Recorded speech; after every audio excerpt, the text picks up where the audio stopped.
Digital Red for You. Hola a todos, soy David López de digitalredforyou.com. Bienvenidos a un vídeo de preguntas y respuestas número 27. En este vídeo vamos a cambiar algo, vamos a marcar un pequeño antes y un después en los vídeos, ya que además hacía algunos cuantos meses, como sabéis, en verano estoy muy liado para hacer cosas y ahora en invierno pues empezamos un poco más a retomarlo todo. Y entonces en este vídeo vamos a aprovechar para deshacernos de la publicación que hacemos en Facebook para que compartáis vuestras preguntas para los vídeos de preguntas y respuestas.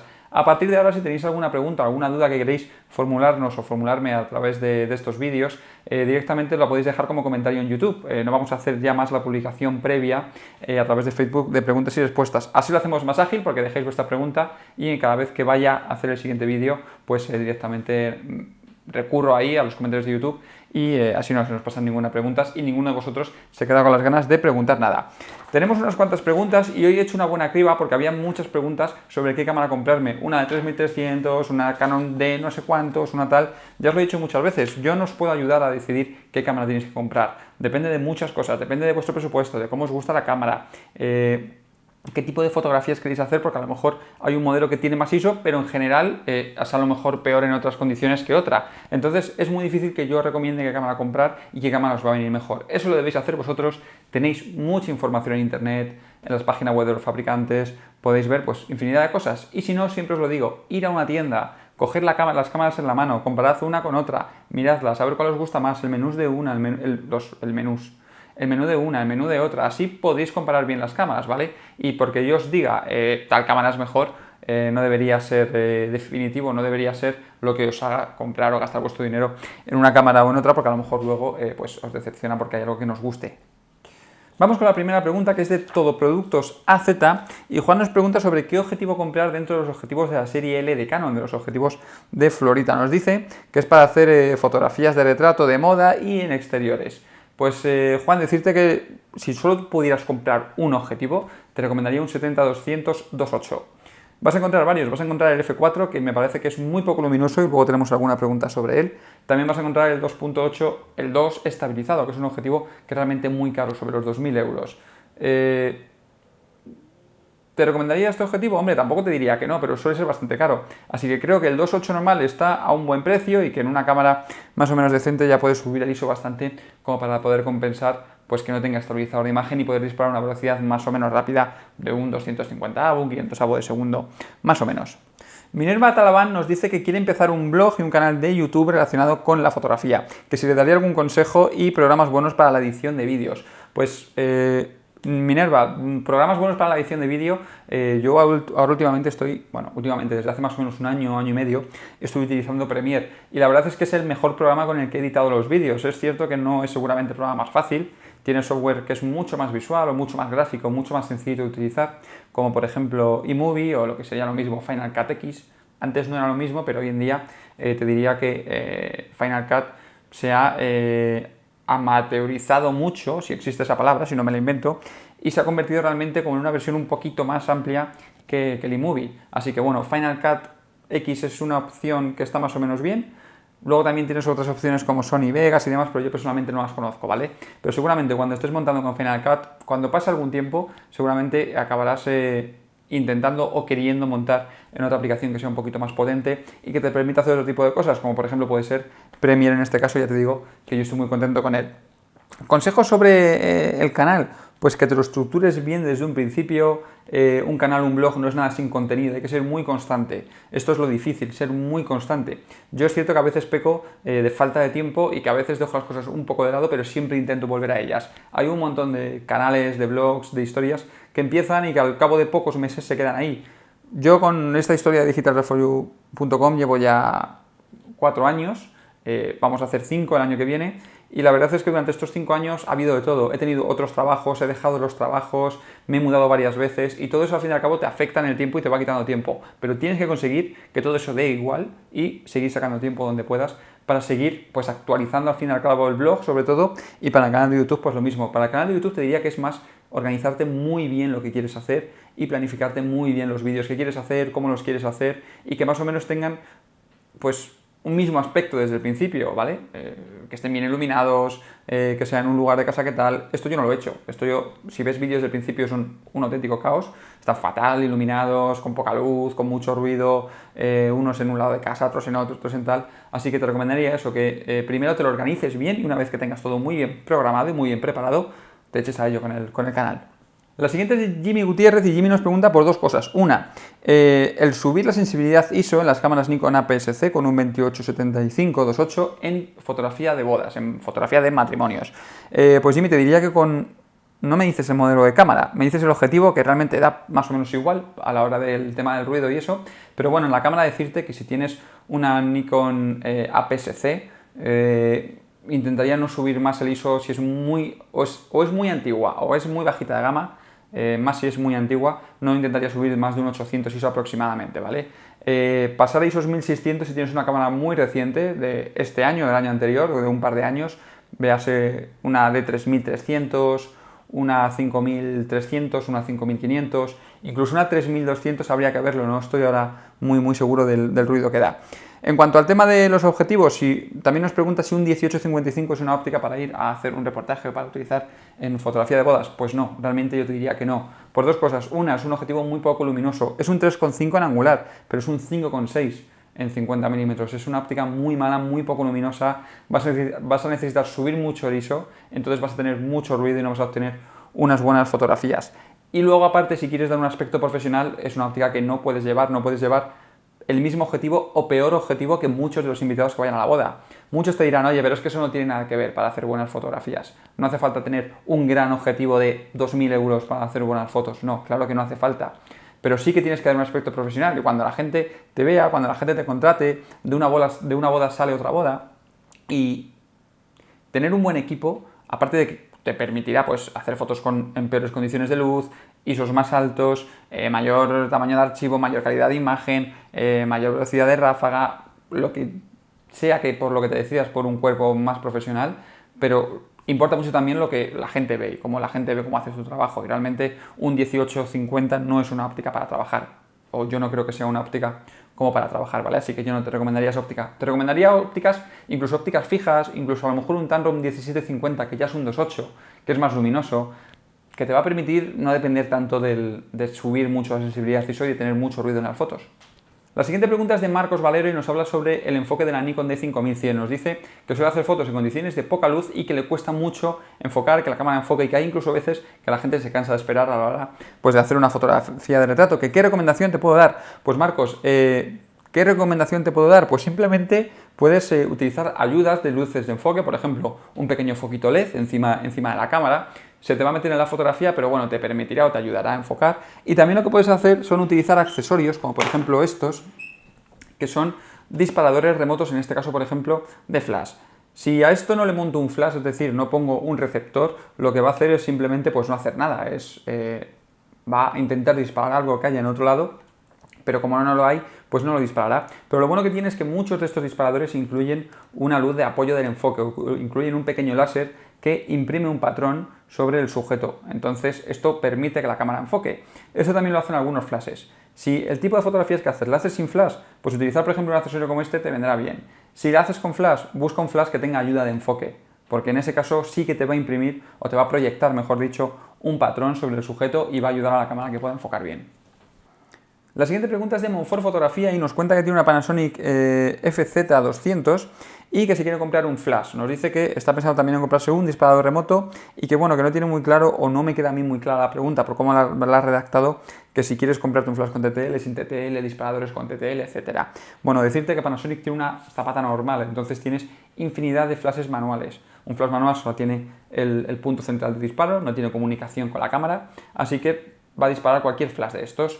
En concreto, Yongnuo tiene un flash, el IN560, que vende con un accesorio que es un disparador remoto.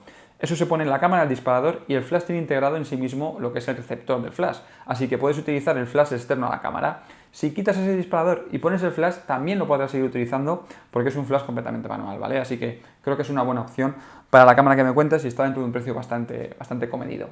Ezormiga nos pregunta por convertidores, nos dice que si es recomendable utilizar un teleconvertidor en una cámara Nikon con un sensor APS-C, vamos, de factor de X, y con una óptica 70-300, si no recuerdo mal, sí, con un 70-300. Pues poderlo puedes utilizar, ¿vale? La cosa es que sea recomendable. ¿Por qué puede que no sea recomendable? Porque vas a perder ciertos automatismos como el enfoque automático. Entonces, enfocar con una óptica que ponte que compres un multiplicador de 1.4 y que el 300 milímetros ya se queda en un 400 y pico en una cámara APS-C, estamos hablando de una óptica de 800 milímetros. Enfocar a mano con una óptica de 800 milímetros es muy complicado, aparte de que te va a quitar mucha luz, porque te va a quitar también diafragma y por la lente que me dices seguramente no sea muy luminosa.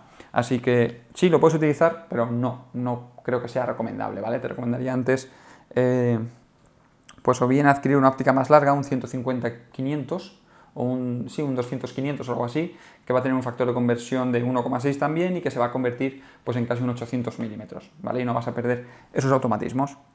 La siguiente es de Luis Francisco y nos pregunta por un par de objetivos, en concreto un Sigma 70-200 2.8 de GOS para Canon, es decir, un 2.8 estabilizado, y está dudando también porque le ofrecen un Canon 70-200 f4 estabilizado y no sabe si ir a por uno o a por otro.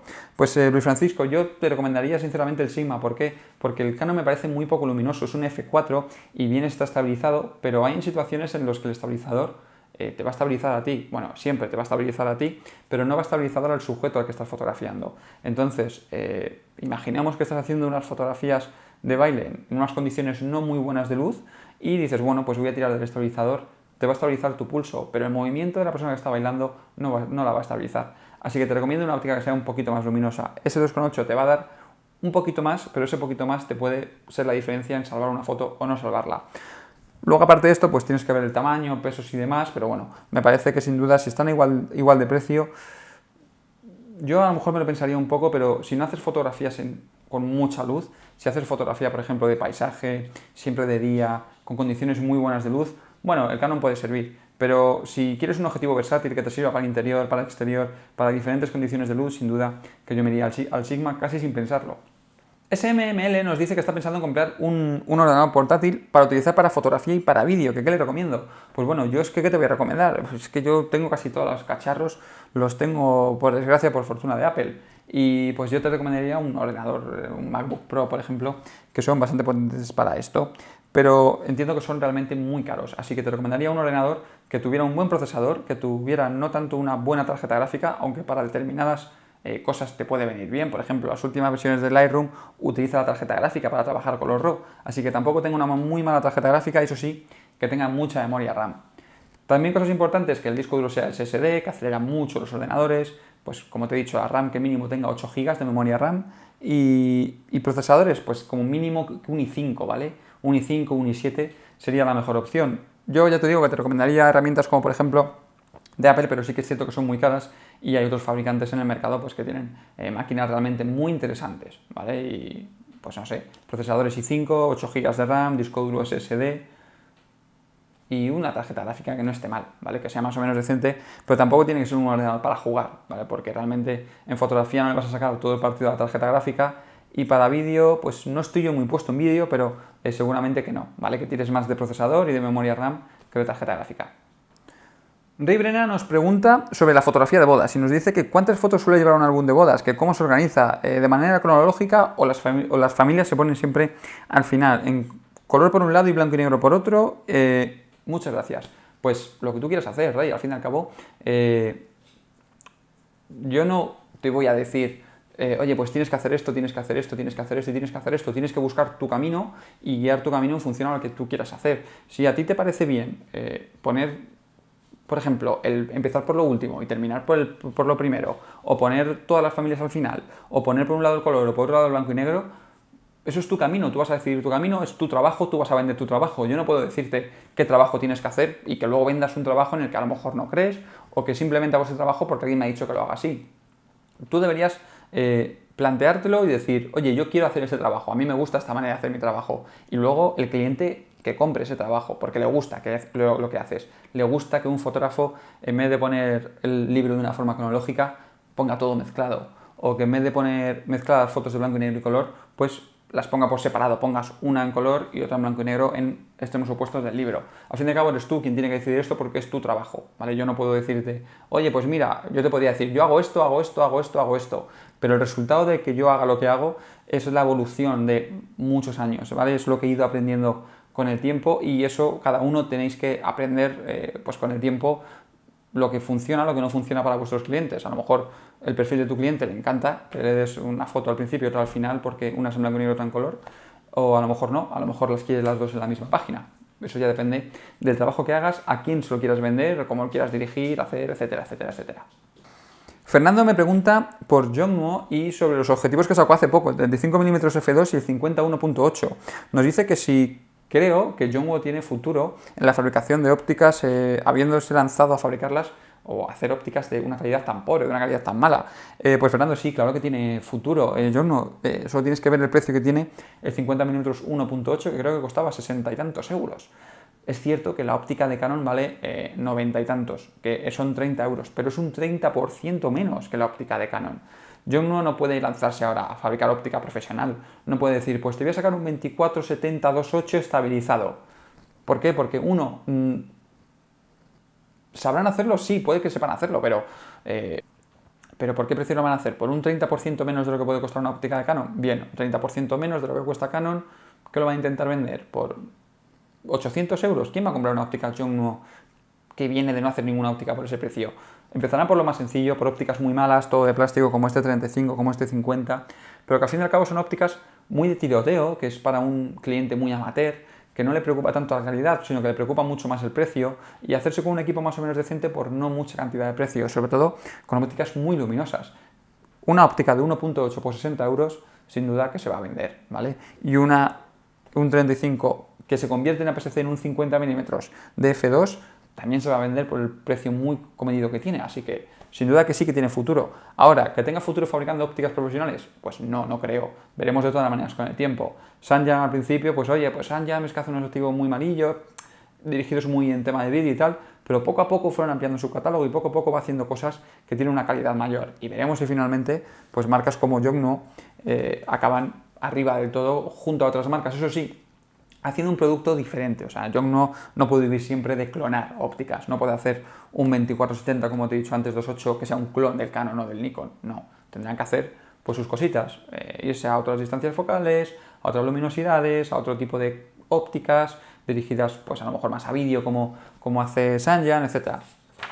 Mauricio Domínguez es dentista y nos dice que está buscando, que se está haciendo con un equipo para hacer fotografías pues a las dentaduras de sus clientes, a sus bocas, y también pues fotografías externas, pues lo que es del rostro, como un retrato, ¿vale? De la zona de la boca y demás. Entonces nos pregunta que se está haciendo un equipo y nos dice que tiene una D3300 y está dudando pues entre varios objetivos, si un Nikkor 105 macro o un Sigma 105 macro. Pues Mauricio, decirte que dentro del objetivo da un poco igual, pero yo te diría que hay un kit estándar para dentistas, que yo además me acuerdo que hace muchos años se vendía a patadas, que era una cámara con un 105 mm macro y con un flash de anillo, con un flash que se pone en lo que es el objetivo como un anillo, que entonces lo que permite es iluminar desde muy cerca de la boca, se ilumina bien todos los dientes, y ese es el equipo que se vendía para odontología. Normalmente yo los que solía vender mucho eran los Canon, ¿vale? Era una 600D de Canon con el flash MR14, que es un flash de anillo, y además de eso también con una óptica 105 mm macro, ¿vale? También de Canon. En caso de que sea Canon o Nikon da igual, ¿vale? La 105 también te valdrá. Así que bueno, tú me preguntas que si un flash doble, que un tal, bien sea uno de anillo o un flash de estos gemelos, que creo que en el caso de Nikon tienen flashes que son gemelos, pueden valer, ¿vale? Esto al fin y al cabo es el kit odontológico por excelencia. Abdel Nava nos habla sobre las cámaras de los teléfonos móviles y nos pregunta que con la evolución que tienen si algún día podrán llegar a ser o tener la calidad de una cámara reflex. Sí, ¿por qué no? Pueden llegar a tenerla. Lo que me extraña es que puedan conseguir que ópticas tan pequeñas tengan la calidad de una cámara reflex. Es cierto que hay en teléfonos móviles pues que consigues unos muy buenos resultados porque tienen procesadores muy potentes, tienen buenos sensores, pero hay cosas que un teléfono móvil no puede conseguir, ¿vale? Y cosas que consigues con una óptica de una cámara no las puedes conseguir. Un móvil con zoom, todavía no lo veo. Puede ser que en un futuro, pues bueno, ya hay alguna marca que sacó algún teléfono con un poquito de zoom, con ópticas con zoom, o más bien eran cámaras con teléfono móvil integrado, pero no creo que tenga que un móvil llegar a ser una cámara reflex. ¿vale? Las cámaras reflex son cámaras reflex, lo van a ser durante mucho tiempo. El sistema de una cámara reflex no es solamente lo que es la foto, es el sistema de enfoque, la velocidad de almacenamiento, es muchas cosas alrededor de la cámara, no solamente que haga buenas fotos, ¿vale? Te hace falta que tenga pues, un buffer muy amplio para poder hacer una ráfaga seguida, que tenga un buen sistema de enfoque, que tú puedas enfocar a muchos sitios diferentes, que puedas controlar muy bien la exposición, cosa que en un teléfono todavía es complicado porque tienes que estar tocando la pantalla. Un móvil es bueno para lo que es y una cámara reflex es bueno pues realmente para lo que es. Y la última pregunta es de Shu Sky, que nos dice que está pensando en comprarse un objetivo todoterreno, un 18-140 de Nikon, para una cámara de 5100 que actualmente tiene con un 35 mm.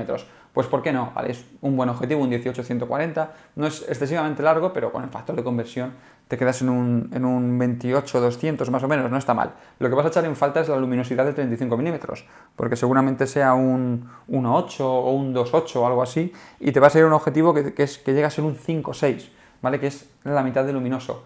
Eso es lo que vas a echar en falta. Pero si quieres una óptica todoterreno es lo que tienes que hacer, es por donde tienes que tragar. Este objetivo tiene estabilizador de imagen, que creo que es muy importante en una óptica todoterreno. Y bueno, y es de Nikon, lo cual te da una pequeña garantía de que tenga un buen sistema de enfoque, que sea rápido enfocando y demás. Así que, ¿por qué no? Pero yo te diría otra cosa. ¿Por qué no, aparte del 35, comprarte una óptica un poquito más larga? ¿Por qué no comprarte a lo mejor un 85 mm fijo?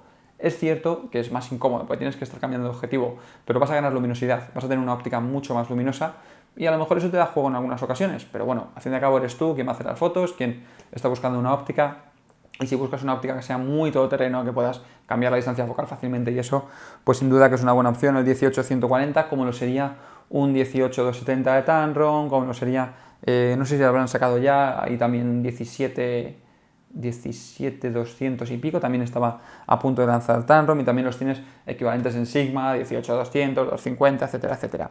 Así que cualquiera de esos que tenga estabilizado la imagen es una buena opción, ¿vale? Luego tienes que ver la velocidad de modelos de enfoque, etcétera, etcétera, etcétera, etcétera. Pues estas han sido todas las preguntas, gracias a todos los que habéis enviado preguntas, ¿vale? Como habéis visto, hemos quitado mucha pregunta de qué cámara te gusta, esta, cuál me compro, esta, porque no van a ningún sitio. Al fin y al cabo, id a las tiendas, mirad las cámaras, tocarlas, ver lo que cuestan.